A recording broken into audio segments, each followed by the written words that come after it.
Now that's a surprise. Ji Yes, I could manage it. माँ जी जी जय जय धारी माँ आप सबको जी Thank you. Hare Krishna Hare What an Krishna honor meeting you, Dr. Saab, again. Thank you, ma'am. Very, very happy and grateful to be in your session. And meanwhile, you must have produced more books. Yes, absolutely. There's a book on Lord Shiva that I wrote recently that's just published. You also must tell us on this show what makes you write so much and write so well, and how do you research? And do you sleep, or do you even write while sleeping? I sleep sufficiently. That probably is the reason I'm able to do a lot of work. Ji Fantastic. हम शुरू करते हैं Thanks, Sai. जी जय धारी माँ आप सबको हमारी ऑडियंस का स्वागत है आ जाइए जुड़िए ओम नमः शिवाय हरे कृष्णा जय सिया राम हम आज रोर विद करेज के चैप्टर से चर्चा करेंगे इसमें छोटी छोटी बहुत प्यारी कथाएं हैं बहुत गहरी कथाएं हैं This is also a chapter which is leading to Lord Rama reaching Mithila. तो ये सब लीला है जब हमारे ऊपर जिम्मेवारियां बहुत होती हैं और हम अपनी जिम्मेवारियों के प्रति बहुत जागरूक होते हैं वो जिम्मेवारियां हमें सक्षम बनाती हैं हमारी समझ शक्ति की वृद्धि करती है और हमारी सहन शक्ति की भी वृद्धि करती है तो इस चैप्टर से आप ये महसूस करेंगे जी शुभा जी आप थोड़ा सा कॉन्टेक्स्ट भी इसका सेट कर दीजिए क्योंकि लॉर्ड विश्वामित्र जब प्रभु यात्रा के लिए ले गए वन में it was to hand over all the divine weapons to Lord Rama, the mantras, the missiles, the knowledge. And please put this in also another context. That Lord Rama, being the Lord, yet was ready to receive the knowledge. So, ji.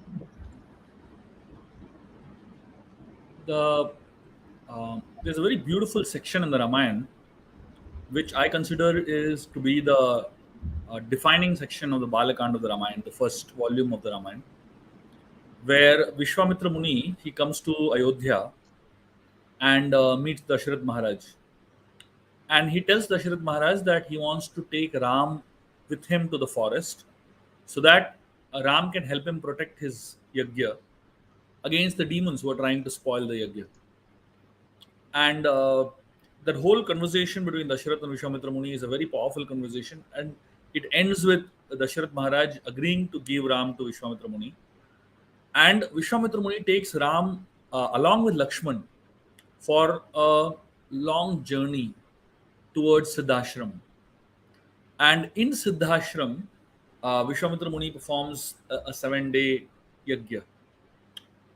And Lord Ram and Lakshman, at the last phase of the yajna, they actually end up protecting the yajna against Marich, Subao, and all the demons. The interesting part about this story is that this story is a story of Vishwamitra's progression.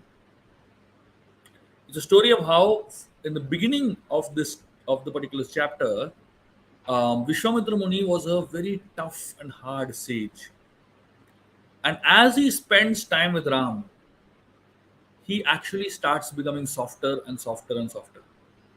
And actually, through the whole journey with Lord Ram, the few months that Vishwamitra Muni spent with Lord Ram, he gave Ram everything that he had. He shared with Ram all the knowledge that he had. He offered Ram all the missiles and the powerful weapons that he had. He offered Ram, shared with Ram hundreds of stories that he knew, all the knowledge that he had accumulated over so many years. And finally, Vishwamitra Muni ended up uniting Ram and Sita. So he offered Ram the biggest gift, the gift of union with Mother Sita. So Vishwamitra Muni in this whole journey is slowly progressing. He's slowly progressing in his spiritual journey. In the beginning of the journey, Vishwamitra Muni was alone. He was practicing his spiritual life on his own, without taking any shelter of God, without taking any shelter of the Supreme. He was in his own path. But at some point, Vishwamitra Muni realized, I can't do everything on my own. I need grace of the Lord. And that is why he actually invited Ram to be with him for the 7 days. It was a pretext. The yajna was a pretext. The actual reason Vishwamitra Muni took Ram was so that he can surrender to Ram. He can surrender everything that he had to Ram. And by surrendering, Vishwamitra Muni grew. So many times we feel that when we give God something, we lose. But actually, the fact is that when we give God, we grow. We never lose. We are never the losers. And this whole story of Vishwamitra Muni is a very powerful story about how one person gave everything he had to God. But at the end of the story, you'll find that Vishwamitra Muni has grown so powerfully. And of course, he remains historically in the Ramayan forever. Can you explain this a little?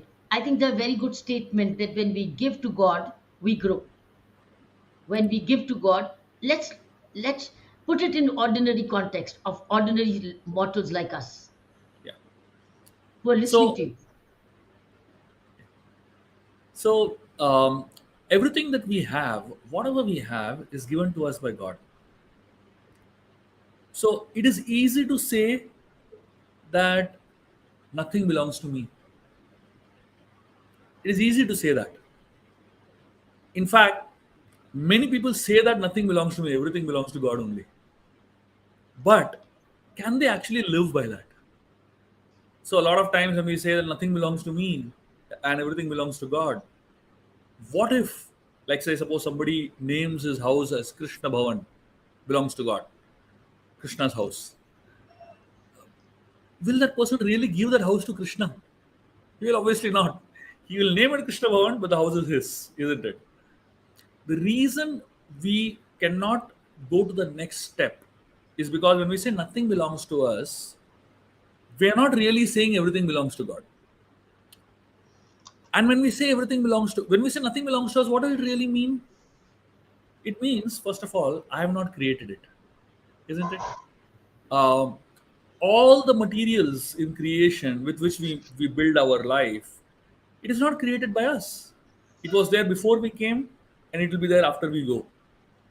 So when we say something belongs to me, does it really belong to me? If it was belonging to you, you can take it along with you when you die. But you can never take anything along with you when you die. So first thing is nothing belongs to me. Second is everything belongs to God. And the third thing is that nothing belongs to me because I didn't create it. And the fourth thing is everything belongs to God because God created everything. And the fifth part of this statement is very important. Nothing belongs to us, everything belongs to God because I didn't create anything, God created everything. But whatever we have in our hands is given to us as caretakers. We're all trustees, we're all caretakers at best, tenants. So now, if something is given to us by somebody else who owns it, what does it really mean? That means Suppose I take a friend's car and go for a drive. I should be more careful, right? Because it doesn't belong to me. I need to be really careful because it belongs to a friend of mine. I need to be more responsible while driving that car. Similarly, whatever we have, including this body, doesn't belong to us.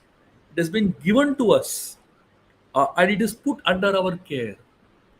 Our families, they're not ours. They have been given to us to take care of. Our wealth, it doesn't belong to us. It has been given to us to take care of. Our strength, energy, it doesn't belong to us. It has been given to us to take care of. If something has been given to you, it is best if whatever has been given to you, I use that again in God's service. When whatever has been given to me, I use it back in God's service. That is when we are completing the cycle. That is when we are completing the cycle of giving, receiving, and giving back. So, whatever we have in our lives, whatever we have in our possessions, it'll be wonderful if we adopt a non-abusive philosophy. A non-abusive philosophy means that because it doesn't belong to me, I need to respect it. I need to take care of it, and I shouldn't abuse it.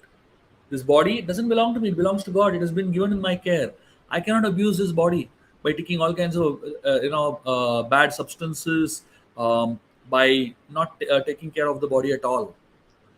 When I do that, then I'm respecting this body and I'm using the energy, using the body in the service of the Lord. That fulfills the very reason it has been given to you.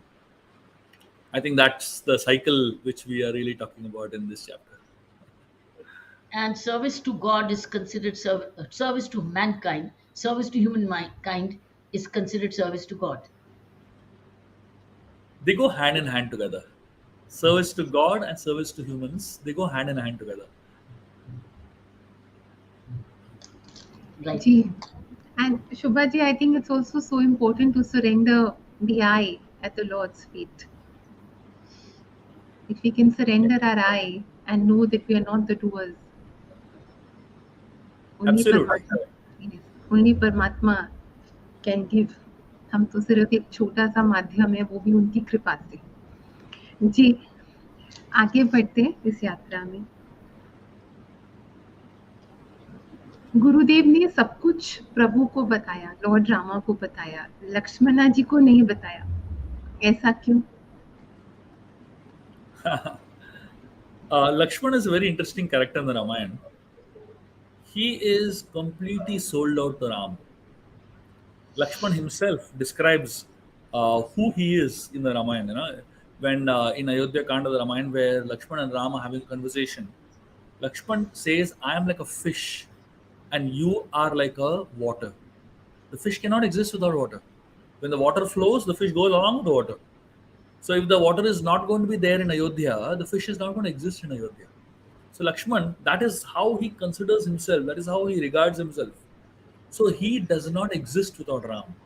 And the love, affection, and the respect that Lakshman has for Ram is unfathomable.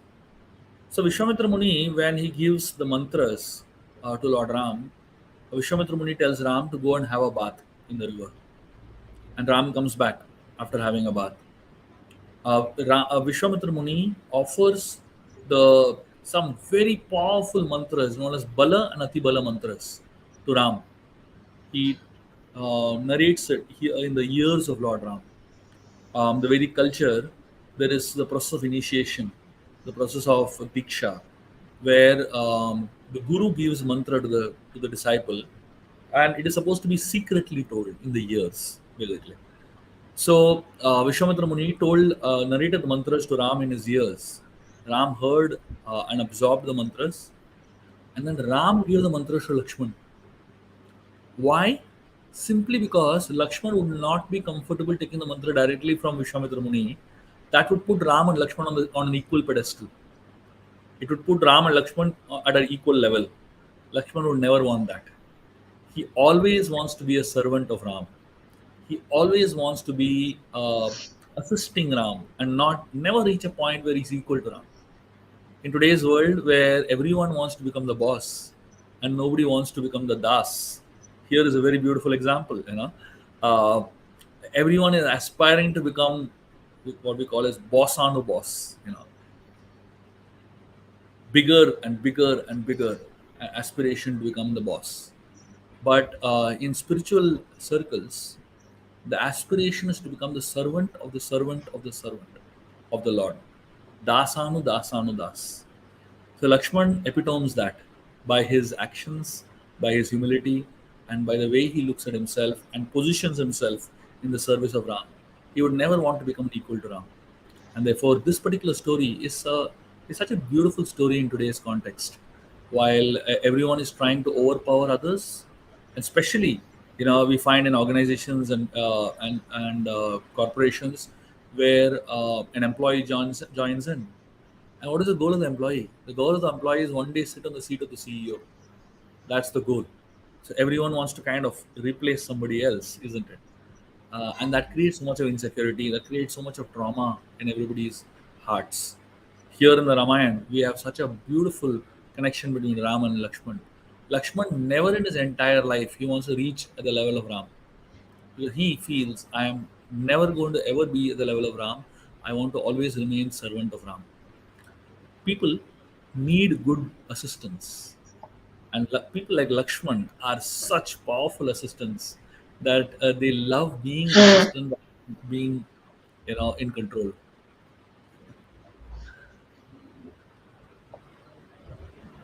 Shubhaji, you also have to be very secure and self-assured to just be. What does it mean in this context to rise like the sun spiritually and emotionally?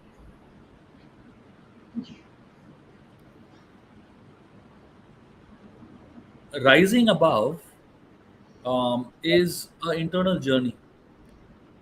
The sun is compared to knowledge, and any kind of knowledge that we acquire must help us rise higher. Everyone in today's world wants to rise, um, emotionally, physically, financially, in their careers, intellectually, and spiritually. Everyone wants to fly high. Everyone wants to rise high. But most people, when they are aspiring to rise high, they try to use shortcuts. They try to use shortcuts to fly high, to rise high. When we use shortcuts, we're actually doing it in a very unnatural way. Naturally, rising high will happen if we are in the right consciousness, in the right spirits. And spiritually, rising high happens when we are actually bending low. There is a material law of gravity. The material law of gravity says that anything that is thrown up comes down. That's the material law of gravity, right? So that means if you throw something up, it will naturally come down. But the spiritual law of gravity is very interesting. If you throw something down, it goes up. How? So the spirit, Explain. because when in spirituality, when you bend down in humility, that is when you go up. So materially, Wow. what most people try to do is that they try to jump up, right? Using shortcuts or whatever means. They think that is how you rise up. And invariably, the world pulls you down. Invariably, nature pulls you down. But spiritualists don't try to go up, they try to go down. And the laws of nature pull you up. Wow. That's Wow. how the world is designed. Wow. That's a great statement, Saina. That's why if you see how they prostrate when people go to the temple, they totally prostrate. Correct. That's the Anna? sign of surrender. That's the sign of bending down. It's not just saying that I am bending down. You're actually bending down physically. Wow. Wonderful ruler. Rule. One in the material world and the other in the spiritual world. Material world, if you go up, you may be brought down. But in spiritual world, the more you go down, the more it takes you up. Nature or divine forces take you up. Super. शुभा जी, गुरुदेव की जो भी knowledge वो दे रहे थे, जो भी he was giving everything he had to Lord Rama, but it was beyond the theoretical knowledge. So what was really happening in that yatra? Because there's such a beautiful conversation between them. So what was really happening, if you could take us into that? Yeah. So, from the beginning of the journey of Vishwamitra Muni to from Ayodhya to Siddhashram, there were many levels at which Vishwamitra Muni was um, connecting with Lord Ram. The first thing Vishwamitra Muni did to really connect with Lord Ram was he shared his knowledge. After sharing his knowledge, Vishwamitra Muni, pardon? Yeah. After sharing his knowledge, Vishwamitra Muni, he felt at some point there is something missing in my life. Um, Vishwamitra had a very interesting realization that night. Lord Ram was sleeping on on a bed of grass. He was sleeping on the hard floor on grass. When Vishwamitra Muni saw Ram sleeping on the floor on grass, he felt a little bad because here was a prince who was used to so much comforts, who was used to so much luxury, who was used to so much of um, pampering by his mother. And here he is, without any complaints, sleeping on the hard floor in a forest. Vishwamitra Muni, he felt that I need to do something to help Ram uh, deal with this discomfort. So Vishwamitra Muni told Ram and Lakshman stories that night. And as Vishwamitra Muni was telling stories to these two then young adults, he felt very nice. Because all these years, Vishwamitra Muni was living alone in the forest, not in the company of any human beings. What to speak of youngsters? And when Vishwamitra Muni was telling stories to Ram and Lakshman, he felt amazing. He felt very nice. And at that point, he felt, I am missing something in my life. The next day morning, when Vishwamitra Muni got up early in the morning, he went to do his tapasya, and then he came back and he saw Ram and Lakshmana still sleeping. And that's when he saw the sleeping beauty of Lord Ram. And suddenly he realized what he is missing. He, at that point, composed a very beautiful poem. And this is one of the very famous poems that is often recited. Kaushalya Supraja Rama Purva Sandhya Pravartate Uttishta Narashardola Kartavyam Devamanikam. Vishwamitra Muni composed this beautiful verse. And in this verse, he first glorifies Kaushalya. Kaushalya Supraja Rama. So he's talking about how Ram is a son of Kaushalya. Kaushalya Supraja. Praja means disciple, Praja means citizens, Praja also means child, Supraja means very good son of Kaushalya. And the Acharyas explain that Vishwamitra Muni, when he took the name of Kaushalya, he got stuck there. And for almost 1 hour, he was just chanting the word Kaushalya again and again and again and again and again. He didn't complete the whole verse. He only got stuck at the word Kaushalya for 1 hour. Why? Because suddenly Vishwamitra realized how fortunate Kaushalya is to be able to see the sleeping beauty of Ram every day. Vishwamitra Muni was thinking, I am so unfortunate. This is the first time in my life I'm seeing the beauty of Ram like this. But Kaushalya is so fortunate that every day she's able to see the sleeping beauty of Ram. That day marked a very important milestone in the progress of Vishwamitra Muni's spiritual life. Because this is the first time in his life he was appreciating somebody else. So far, as a sage, he is living a hard life alone in the forest. No time to appreciate anyone else. No time to think about anybody else. No time to glorify and no time to contemplate on the other people. There's so much, focused on their own greatness and their own growth, right? Suddenly, Vishwamitra Muni realized that I need to depend on others for my growth. I cannot grow alone. If I'm staying in the forest on my own, I'll grow to some extent. But when I appreciate somebody else's greatness, I grow more faster. This is known as a law of dependence. The world is created to depend on one another. And to the extent we realize the law of dependence, to that extent we actually have the opportunity to grow. And then eventually become dependent on God. We first become dependent on each other, and then we become dependent on God.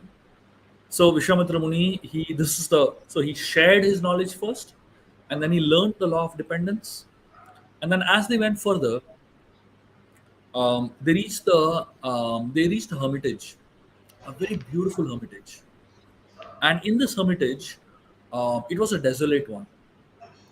And Vishwamitra Muni wanted to know from. So Ram immediately wanted to ask Vishwamitra Muni, whose hermitage is this? Why is this empty like this? At that point, Vishwamitra Muni said, this hermitage belongs to Lord Shiva. Lord Shiva stayed here in this hermitage for a long period of time. And one day, while Lord Shiva was performing his tapasya here, Kamadev, he came and tried to disturb Lord Shiva. The gods, actually, Indra and all, they sent Kamadev to wake up Lord Shiva. And Kamadev, in his own naivety, tried to go and disturb Lord Shiva with his arrows. And when Kamadev did that, when Kamadev disturbed Lord Shiva with his arrows, Lord Shiva woke up and his third eye opened up.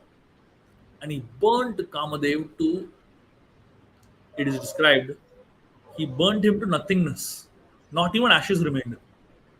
So imagine what kind of fast burning that was, like super, super intense burning. Not even ashes remained.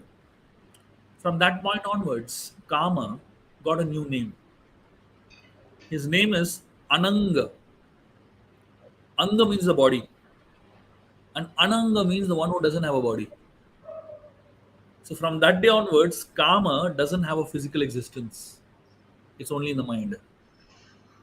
So if you actually notice the nature of pleasure, as long as it is in your mind, it seems very exciting and pleasurable. The moment you actually get it physically, it's nothing. There's no pleasure at all. It's hardly anything.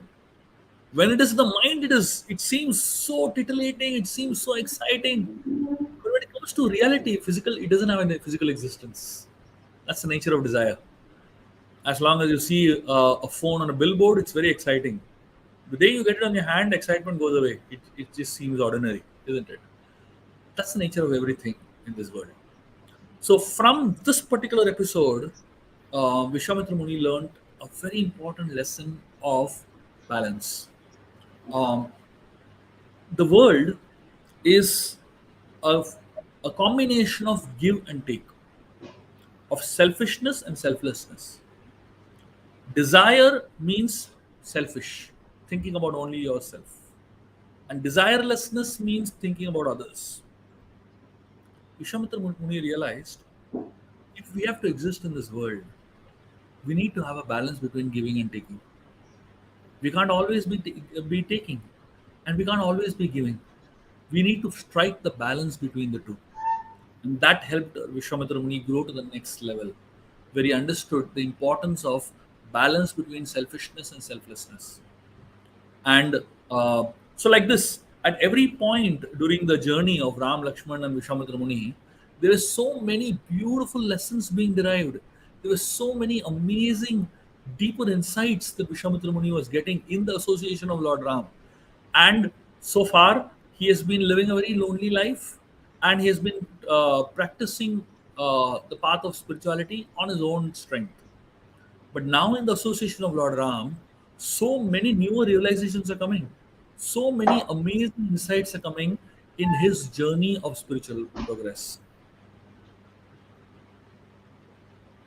You spoke about balance. Would you like to share the laws of balance with us? What are the laws of balance? Yeah, I kind of spoke about the law of balance just now. So, law of balance means we have to strike a balance between giving and taking. So, we mostly live a life of taking. In fact, right from the day we are born, the Srimad Bhagavatam uses a very interesting term to define all of us. It's actually a very derogatory term that the Bhagavatam uses for us. The Bhagavatam calls us Jantu. The day we are all born, whether you're born in a human body or any other body, you are called a Jantu. You know Jantu. what? Jantu. Jantu means uh, a living entity, or it's a creature basically. And interestingly, the reason the Bhagavatam is calling us Jantu is because we are all born selfish. From the day a child is born, if you notice, whatever the child gets, he want to put it in his mouth, isn't it? Whatever the child gets, he wants to put it in his mouth. Why? Because the child is only thinking about growing himself. The child is only thinking about his own needs, isn't it? And if you actually look at the progression of a small child, almost till the age of 5 or 6, the child cannot think of anybody else. They're only thinking of taking, constantly taking, constantly taking. One day, that little child, he realizes that my mother and father are giving me so much. Let me also feed them. The day the child takes his hand a little morsel of food and puts it in the mouth of the father or the mother, that day is a big progress in the life of the child. And the the scriptures speak about how the child is progressed from being a jantu to being a jiva. And a jiva is an entity, is a person that is thinking of giving others. And from the level of jiva, we when we study the Bhagavad Gita, and we understand that we're not the physical body, we're the spirit soul. We reach the level of Atma Tattva. That is one level Atma? higher. Atma? Atma Tattva. Atma Tattva. Tattva. Atma Tattva, yeah. That is a progression. That is the next level of consciousness where we actually look beyond the body. And then, after we progress much further, when we grow in our spiritual consciousness much, much further, we reach a level which is known as Vaikuntha Chetana. Vaikuntha Chetana is a level at which you respect everyone, you worship everyone, and you serve everyone. And that is a level at which you have no envy in your heart. That is a level at which you have no anger, no pride, no greed, no lust, no jealousy, and no malice, no avarice in your heart. That is the level of progression that we all need to reach. So we all are in a journey from selfishness to selflessness. We are all on a journey from me to we. We're all on the journey from take to give. We're all on the journey from um, selfish consciousness to God consciousness. No wonder if you see, Shubhaji, where every mother trains the child to give to others. Correct. इसको भी दे दो, भाई के साथ बांटो, अपनी बहन को दो, अपनी फ्रेंड को दो. वो Correct. कहता नहीं, बच्चा कहेगा मैं नहीं, नो, वो नहीं देगा. लेकिन उसको माँ को ट्रेन करना पड़ता है Correct. कि इसको भी दो. Correct. And the child cries if it is taken away to be given zabardasti. No child willingly gives. Absolutely. And very few children, संस्कारी children give.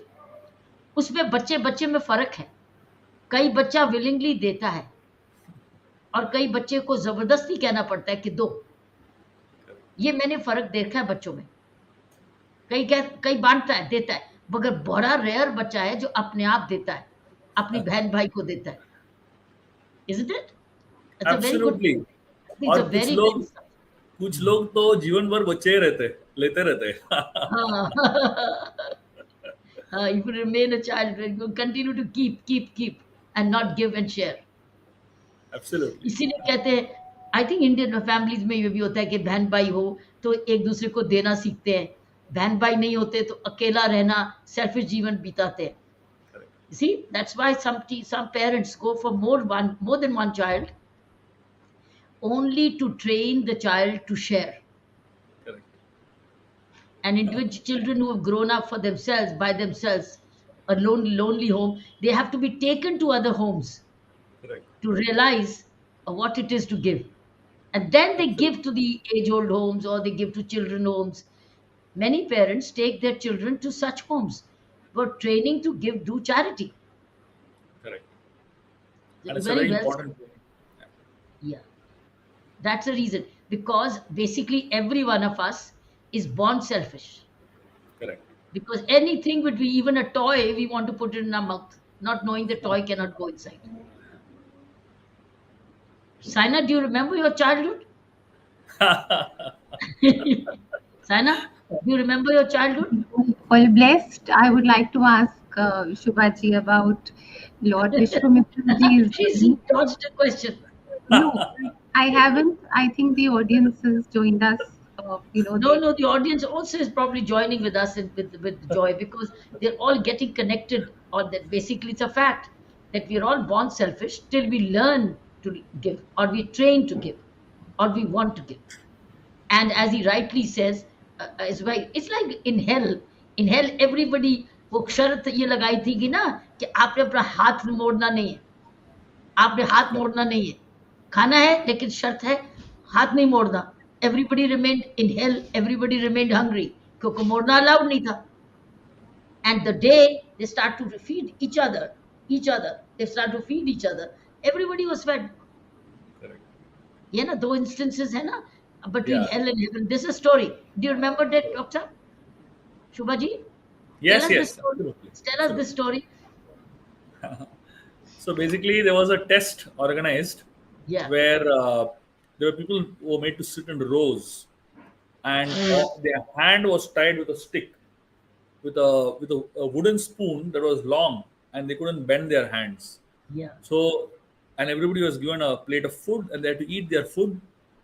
But obviously, they couldn't bend their hands, so they were all trying to figure out how to eat without bending the hand. Yeah. And so many of them were so frustrated because the food was falling all over their face and all. Till one person finally found out that if I just extend my hand and feed the other person, Yeah. and the other person eats, and that person extends his hand, feeds me, all of us can get satisfied easily. Yeah. And from here comes the philosophy of potluck, where अपना अपना खाना लाओ, centre में रख दो, सब जने share करके खाएं, अपना अपना खाना. That's another way. When many times when we do a meeting, अपना अपना खाना लाओ और share करो, or pass on the box. I remember we celebrated Diwali sweets one day. Everybody brings a gift for the other. Everybody gets a gift, but everybody also gives a gift. And it has worked. So घर में से जो भी तुम ला सकते हो लाओ अपने friend के लिए gift. So you don't go buy something which you like to give. So घर से लाओ, पैक करके लाओ और अपने gift दो. Whoever is sitting next to you. And this is how everybody got a gift. So nobody knew what they were going to get.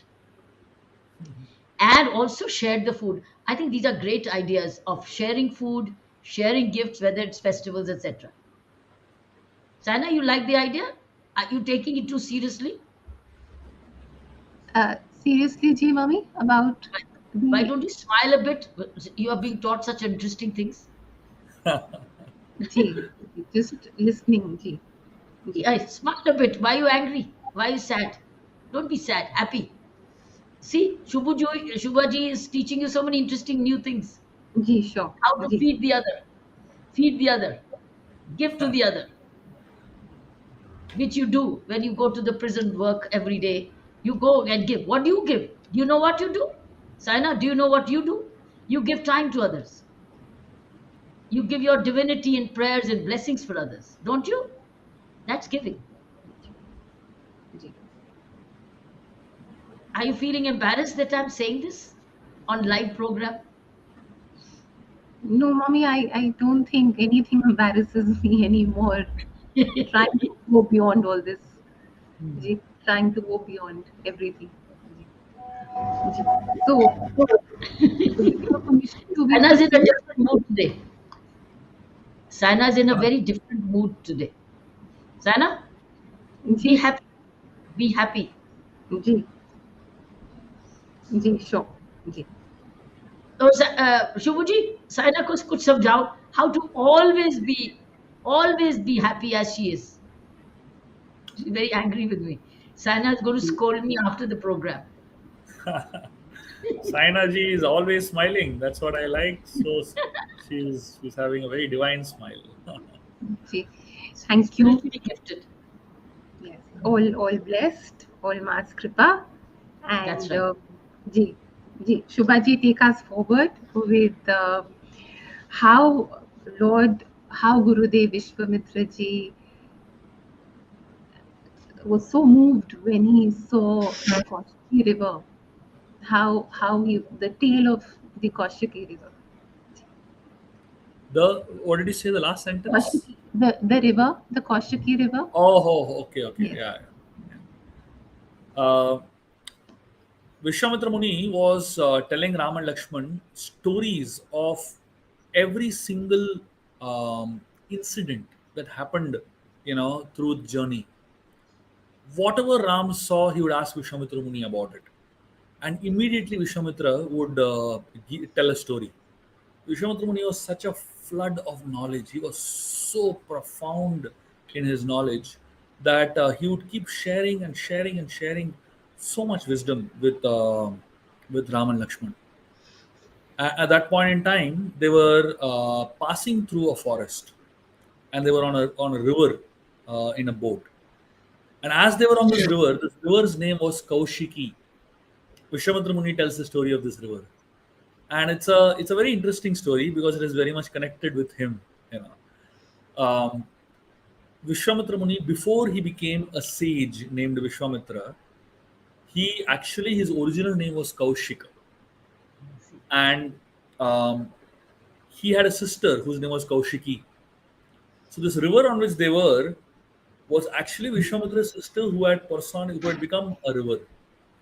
So there was a sage named Richika Muni who married Kaushiki, and Kaushiki and Richika Muni lived together for a long period of time. And at some point in time, Richika Muni, he decided that I've spent enough time in the Grahastha ashram. Now I need to focus on my spiritual practices. And he set away from his house. He went into the forest to very intensely practice his spiritual life. At that point in time, Kaushiki, she was thinking, what should I do with my life?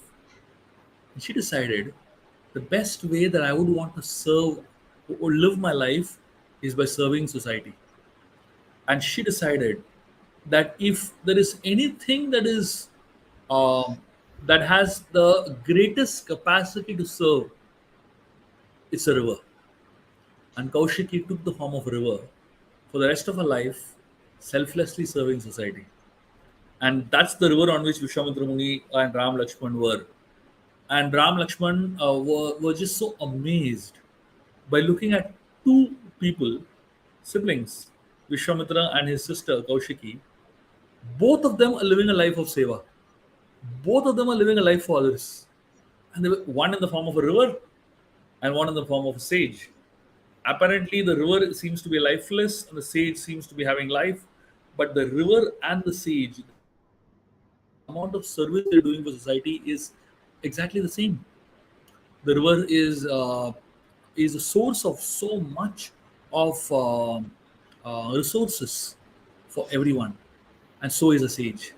And Vishwam Raman Lakshman so happy to see that the siblings, brother and sister.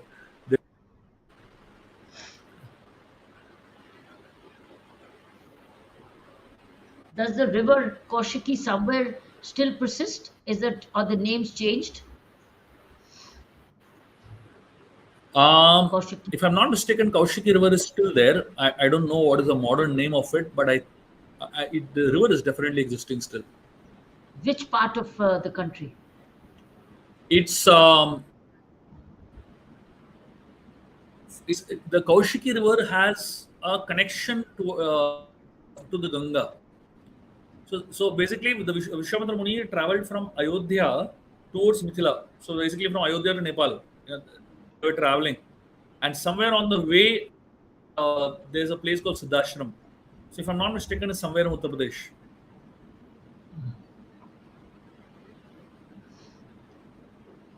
Ji. Shubha ji, another katha we can share about. This would be very appealing to the audience. बाली की कथा, ओनम के बारे में.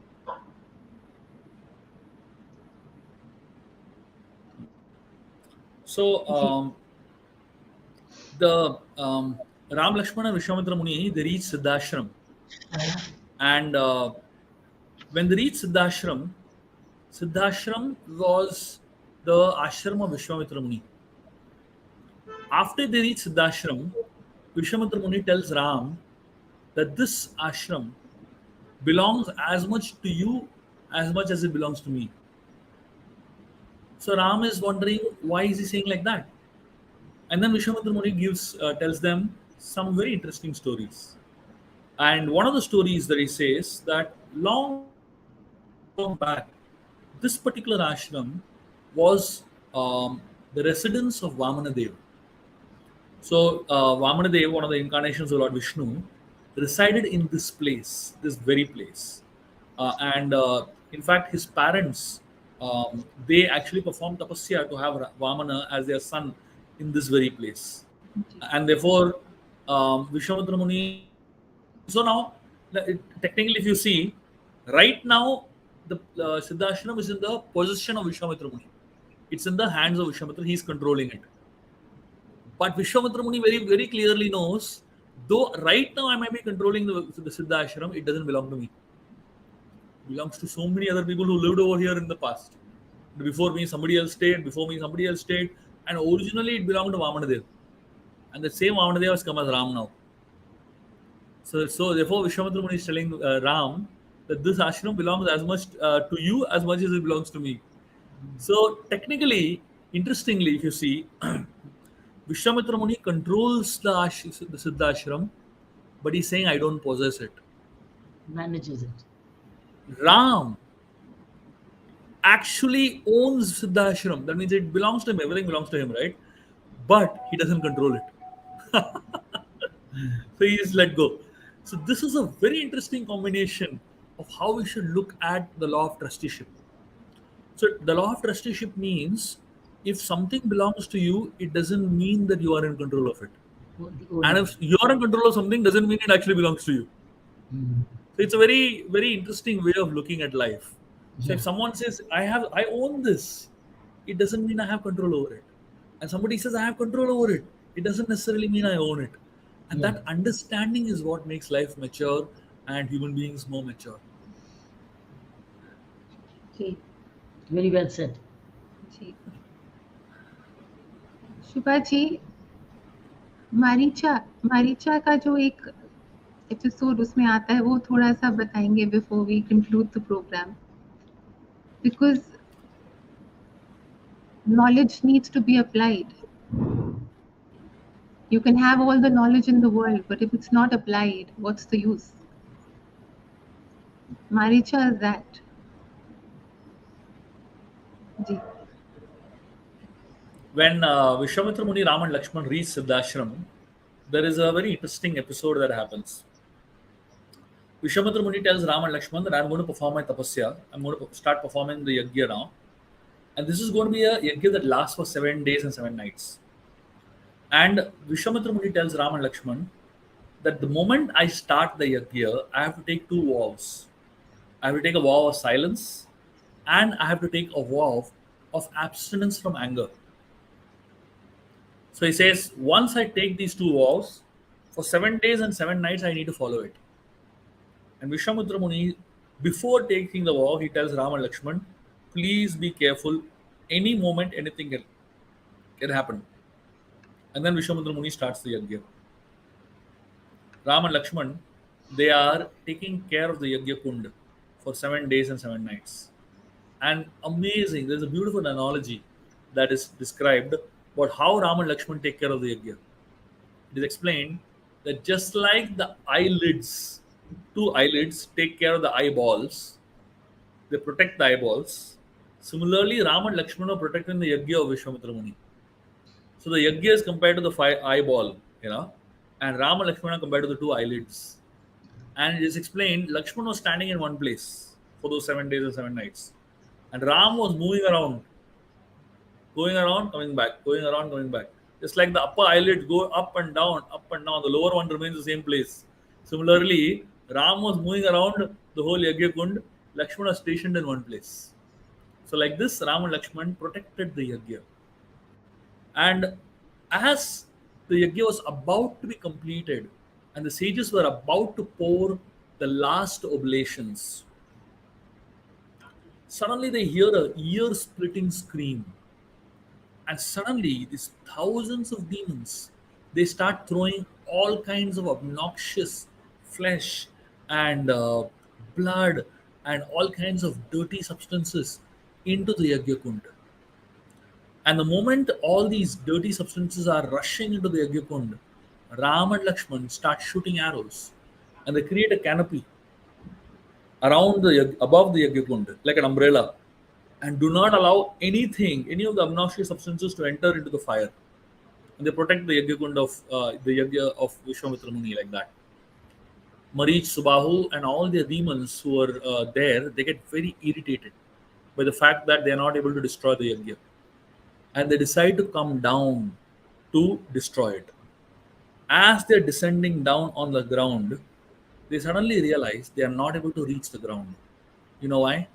Because Vishwamitra Muni and all the sages, they're chanting powerful mantras. The power of those mantras do not allow the demons to get on the ground. And then the demons, they realize the mantras are good vibrations, isn't it? When we chant mantras, it creates a powerful vibration around you. So the demons realize the only way to counter these mantras, which are good vibrations, is by creating another type of sound which are bad vibrations. And the demons started shouting all kinds of bad words. So now from top bad words are coming and from below mantras are coming. And the interesting thing was, though the bad words and obnoxious sounds are coming from top, they were not able to destroy the sound of mantras that were coming from below. And the demons just couldn't come down. And then Ram Lakshman started shooting these demons one after another. And finally, Ram shot an arrow and burned to Subahu. And then Ram shot a second arrow at Marich. And the arrow which Ram shot was known as Manava Astra at Marich. And it was a blunt arrow. And the arrow was so powerful, it hit Marich and pushed him almost 800 miles into the ocean. And he fell in an island, which is today known as Mauritius. It is explained that island is named after Marich. And so Ram threw him so far away. And then all the other demons were burned down by Lord Ram. So this particular story has a lot of beautiful lessons and understandings which are deeper in nature. It is explained the yajna, the fire sacrifice, the fire is very pure. And the sages were throwing pure things into the fire. They were throwing butter and clarified ghee and many other pure substances into the fire. And the demons were trying to throw obnoxious things into the fire, right? So that fire is compared to our mind. There are two types of people that are trying to throw two different types of things into our mind. The first type of people are the sages, who are trying to throw good words, good thoughts, good stories and good concepts into your mind. At the same time, there are demons who are trying to throw all kinds of obnoxious substances into your mind. Now, many times, the demons overpower the good people, right? Similarly, many times we are trying to hear good people telling us good things, but we remember the bad things more, isn't it? Because the nature of bad things is it creates more memory than good things, unfortunately. And that is why we need protectors like Ram that prevent the bad things from entering into our mind. Ram and Lakshman represents the intelligence. The intelligence acts as a filter that prevents the bad, obnoxious things from entering the mind and allowing and encouraging the good and powerful thoughts to enter into the mind. After sufficiently trying to protect the mind, Ram and Lakshman fought against Marich, Subhahu, and all the demons. It is explained Marich represents a person who takes uncalculated risks in life. Taking risk is important. Everybody has to take risks in life, but you should know which risk is worth taking and which risk is not worth taking. Marich looked at Ram and he thought he's a young boy. What is this kid going to do? He saw Ram standing with the bow and arrow. He underestimated Ram's power. And he thought, this is a small child. What is Vishwamitra Muni got two small children to protect this yajna? And Marich and Subhahu did not bother to understand who Ram is. And they attacked the yajna unnecessarily. And the moment Ram's arrows started shooting, that's when they realized that they are in big trouble. Similarly, there are many people like Marich who take risks in life. But many times they take risks without calculating, whether it is worth taking that risk or no. So whenever we want to do anything in our life, you should definitely do it. But before you do it, make some proper analysis of what kind of risk you're getting into. You shouldn't get into a risk that is so costly that you lose everything in your life. And that is how Marich and Subhahu they lost everything in those few moments. Vishwamitra Muni, after the yajna was completed, he was so happy with Ram and Lakshman. He blessed them and gave them profound blessings, and he thanked them for protecting his yajna. And interestingly, Vishwamitra Muni told Ram and Lakshman that this yajna was not meant for his own welfare. He was doing the yajna for the welfare of the world. Therefore, Vishwamitra, his name, the very name Vishwamitra suggests, Vishwamitra. He's a friend of the world. And whatever he does is welfare for world. So Vishwamitra Muni called Ram and Lakshman not for his own benefit, but he called for the benefit of society. And that is how the sages are. And Ram and Lakshman were so happy and so grateful to have served Vishwamitra Muni through this service which they had just rendered. Thank you Shubha ji. अमी आप कुछ बोलना चाहेंगे conclusion में? I think it's a very lovely conclusion which he's giving. The Vishwamitra is friends of the world. और आजकल Hindustan, India is being called Jagat Guru, moving towards being a Jagat Guru. I think it's Jagat Guru, but through being a Vishwamitra.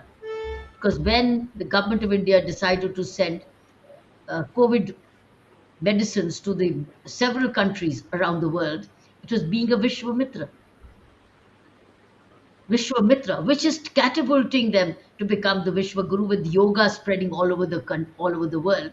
So see, it's becoming a Mitra of the world, Vishwa ka Mitra, and by evidence. ऐसे नहीं कि मैं Vishwamitra हूँ.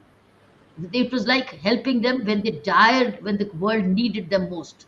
When the Western world was not parting with what they had, India was parting with medicines which they could spare at any, and along with looking after their own people. I think that was Vishwamitra. So lovely understanding of what Vishwamitra means. Vishwamitra is one word, a name, but it also means Mitra of the world. And that is why now India has been started to be called the Guru, the Vishwa Guru. That's a new thing which has been coined. But I think a lot of things during your whole discourse today has been about the trusteeship. Trusteeship, how important that nothing belongs to us. We are all being entrusted, whether it's our bodies, whether it's body or anything to live in this world, is all borrowed, is all on loan. And anything which is borrowed and loaned, if it's kept with care, you give it back with interest to the succeeding generations. And not that you consume it fully, but you pass it back and many of the trusts which have been done is exactly that, where companies have earned. What have the Birlas done? Every time the rule in the Birlas is that कोई ना कोई temple construction होते रहना चाहिए. उनका कोई एक जगह कहीं ना कहीं टेम्पल बनता ही जा रही. अभी recently they've inaugurated one in Goa, but very important temples in Goa. So I think it's a very good concept which you've shared. Is a question. That's exactly what Gandhiji said. The trusteeship concept, where I have been interested and मेरा पास जो भी है वो दूसरे का है, मुझे जिम्मेवारी से उसको निभाना है, उसको कंज्यूम नहीं करना है बल्कि उसको बचा के और आगे को देना है। तो जो भी आज भी धर्मशाला जो बनी है, सराय बनी है, जो हमारे जो आप देख रहे हो, वो वही थे जो हमारे एल्डर्स ने कमाया और पिलग्रिम्स के लिए छोड़ा ताकि वो आराम कर सके। पहले सराय बोलते थे, धर्मशाला बोलते थे, पिलग्रिमेजेस बोलते थे, अब कुछ और बन चुके, rest houses, now we call them rest houses and also called dharmsalas. We also call them dharamsalas. That's what the trusteeship council was. Trusteeship concept was. But you said so much. I've written all those what you said. I like the word Lakshman, how he was like a fish and never wanted to be without the water of Ram. He was always wanting to be with Ram because he's like a fish. And for him, Bhagwan Ram was the water. He never wanted to be separated from that. So that's what I take away today is a repetition of the word trusteeship. Thank you. Thank you for summarizing so beautifully. Thank you so much, Shubhaji. Till we meet again with your story. I was telling Saina, if we could have, rather than starting another book, we could pick up a character of Ramayan from the Ramayan and totally analyze the character. Where did he come from? It will be excellent because all of us know a bit, but we don't have the thoroughness about that character. Like, for instance, you talked about a bit of Lakshman. So I think we could pick up a character. So therefore, when we share, when we design a poster, we can say all about, like you alluded today on Vishwamitra a little. Where did the name come from? Where did he, all that history. It's like a character where people will love to read all about Vishwamitra, or about Lakshman, or about Ram, or about Hanumi, or about Sugriv, and all about Ravan. Why did he have these 10 years? All these general knowledge questions. General, and you could also share what are the sources of these in case people want to read about them. What are the sources they can go to so that they can also read the literature where your information is coming from. I was discussing with Saina and Shakira and the team that can we ask Shubhaji that instead of now starting a series of the book, we could talk about a character, all about a particular character. Whichever character you are wanting or you think you would like to, that is what can be shared with the demonstrative learning team. And then the poster designed that Shubhaji will tell us all about him as a story. It's like one Amar Chitra Katha of that person. Tell us one Amar Chitra Katha of that person. I think it will be very interesting for all across age groups to our Indian listeners in particular. What do you think, Sure. Shubhaji? You'll be happy to, whatever way you want me to serve, I'll be happy to serve. So now we could go from your book to a character, particular character coming from your books, which has been written in your various books, but now you are combining one from various books. And you could tell us, then you could also tell us the sources where you could read more about them. People can be given the reference to context. Sure. जी Shubha ji, thank you. हमारा time conclude हो गया. We'll meet you next month. जी, हमारी audiences का बहुत Whenever you have the time, Dr. Shubha ji, आप हमारे साथ जुड़ेंगे.